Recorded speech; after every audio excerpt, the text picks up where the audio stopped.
Hi, welcome to our videos. இப்போ நம்ம பார்க்க போகிறது 10th Maths Chapter 1 Relations and Functions. First definition பார்த்துடலாம், அதுக்கப்புறம் எக்ஸாம்பிள்ஸ் போய் எக்ஸசைஸ் போய்க்கலாம். கார்ட்டீசியன் ப்ராடக்ட் அப்படின்ற first definition, A and B are two non empty sets. அதாவது ஏங்கிற செட்லேயும் பிங்கிற செட்லேயும் சம் எலமெண்ட்ஸ் இருக்குது, ஓகேவா? அது வந்து எம்டி கிடையாது, ஓகே? ஸோ இப்போ அதாவது ஏக்குள்ளே 1, 2 அப்படின்னு சொல்லி எலமெண்ட்ஸ் இருக்குது, பிக்குள்ளே 2, 3 எலமெண்ட்ஸ் இருக்குன்னு வச்சுக்கோங்க, ஓகேவா? A and B are two non empty sets. Then the set of all ordered pairs. அப்போ அந்த கார்ட்டீசியன் ப்ராடக்டை எப்படி மென்ஷன் பண்ணுவோம் அப்படின்னா, which is A cross B அப்படின்னு சொல்லி எழுதுவோம், ஓகேவா? ஸோ அந்த ஏ கிராஸ் பிக்குள்ளே என்ன மாதிரி இருக்கும் அப்படின்னா செட் ஆஃப் ஆல் ஆர்டர்ட் பேர்ஸாக இருக்கும், ஓகேவா? Set of all ordered pairs அப்படின்னா விச் இஸ் ப்ராக்கெட்டுக்குள்ளே ஏ கமா பி. தட் அந்த ஏங்கிற ஸ்மால் ஏங்கிறது ஏலேருந்து எடுக்கக்கூடிய எலமெண்ட்டு, பிங்கிறது கேபிட்டல் பிலேருந்து எடுக்கக்கூடிய எலமெண்ட். அதாவது எக்ஸாம்பிள் பார்த்தா புரியும். So set of all ordered pairs A comma B, ஓகேவா? Such that a in A and b in B. அதாவது ஏ ஸ்மால் ஏங்கிறது element which is in set A, small பிங்கிற element வந்து which is in B, ஓகேவா?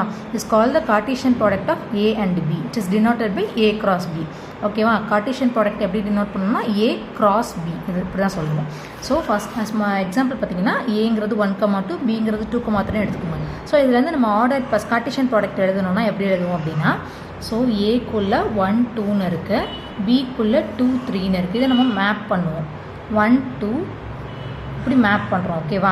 So அப்போ உள்ளே எப்படி எழுதுவோம் அப்படின்னு பார்த்தீங்கன்னா, A cross B equal to order plus 1க்கு 2 and 3யோட மேப் பண்ணியிருக்கோம் இல்லையா? ஸோ 1, 2, 1, 3. அதே மாதிரி 2க்கு 2, 2, 3. ஸோ என்ன மாதிரியான செட் ஆஃப் ஆல் என்னென்ன பேர் பண்ண முடியுமோ எல்லாமே எழுதணும். Set of all ordered pairs என்னென்னலாம் பேர் பண்ண முடியுமோ அது அப்படியே, ஓகேவா?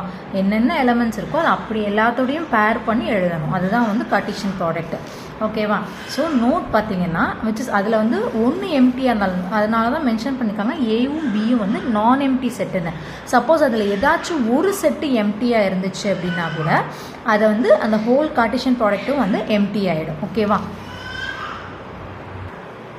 நோட் பார்த்தீங்கன்னா A cross B, first one A cross B which is not equal to B cross. ஏதாவது ஏங்கிற ஃபஸ்ட்டு செட்டு, பிங்கிற செகண்ட் செட்டு இப்படி வச்சு ஏ கிராஸ் பி, அதே மாதிரி பி கிராஸ் ஏன் சேஞ்ச் பண்ணி எடுக்கிறோம். இது அது ரெண்டுமே நாட் ஈக்குவலாக வேறையாக இருந்துச்சு அப்படின்னு இருக்குன்னா, பட் அதோடைய number of elements n of அப்படின்னா நம்பர் ஆஃப் இதில் இருக்கக்கூடிய எத்தனை எலமெண்ட், இதில் எத்தனை எலமெண்ட் இருக்குது அப்படிங்கிறது இருக்கு இல்லையா?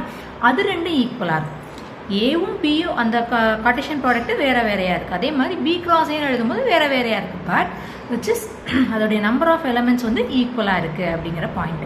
நெக்ஸ்ட்டு ஏ கிராஸ் பிங்கிறது எம்டியாக இருக்குது, அதாவது கார்ட்டீசியன் ப்ராடக்ட் ஆஃப் அந்த ஏ அண்ட் பி வந்து எம்டியாக இருக்குது. But if and only if அது எம்டியாக இருக்குது அப்படின்னா என்ன, ஒன்று ஏ எம்டியாக இருக்கணும் இல்லை பி எம்டியாக இருக்கணும், ஆல்ரெடி சொன்ன மாதிரி, ஓகேவா? ஏதாச்சும் ஒரு செட்டு எம்டியாக இருந்துச்சு அப்படின்னா கூட அதோடைய கார்ட்டீசியன் ப்ராடக்ட் வந்து எம்டியாக இருக்கும். Then third one, if n of A number of elements in A, ஓகேவா? ஏங்கிற செட்டில் எத்தனை எலமெண்ட்ஸ் இருக்குது, பிங்கிற எலமெண்ட்ஸ் இருக்குது. அதே மாதிரி பிங்கிற செட்டில் நம்பர் ஆஃப் எலமெண்ட்ஸ் கியூன்னு இருக்குது. அப்போ அதோடைய கார்ட்டீசியன் ப்ராடக்ட் என்ன, அதாவது ஏ அண்ட் பியோடைய கார்ட்டீசியன் ப்ராடக்டில் எத்தனை எலமெண்ட்ஸ் இருக்கும், number of Cartesian product and A and B அப்படின்னா PQ. ஜஸ்ட் இப்போது number of elements in A அப்படின்னு பார்த்தீங்கன்னாக்கா 2 இருக்குது, நம்பர் ஆஃப் எலமெண்ட்ஸ் இன் பின்னு பார்த்தீங்கன்னாக்கா 3 இருக்குன்னு வச்சுக்கோங்க, ஓகேவா? ஏங்கிற செட்டில் 2 எலமெண்ட்ஸ் இருக்குது, பிங்கிற செட்டில் 3 எலமெண்ட்ஸ் இருக்குது அப்படின்னு சொல்லி எழுதினோம்னா, A Cartesian product of A and B வந்து சம் எலமெண்ட்ஸ் இருக்கும் பார்த்தீங்களா? ஸோ அந்த n of number of elements வந்து எத்தனை அப்படின்னு பார்த்தீங்கன்னாக்கா 2 into 3 product of this 2 elements numbers, ஓகேவா? ஸோ 2 into 3 வந்து 6. So Cartesian product of A and B number of elements எத்தனை இருக்குன்னு பார்த்தீங்கன்னாக்கா 6.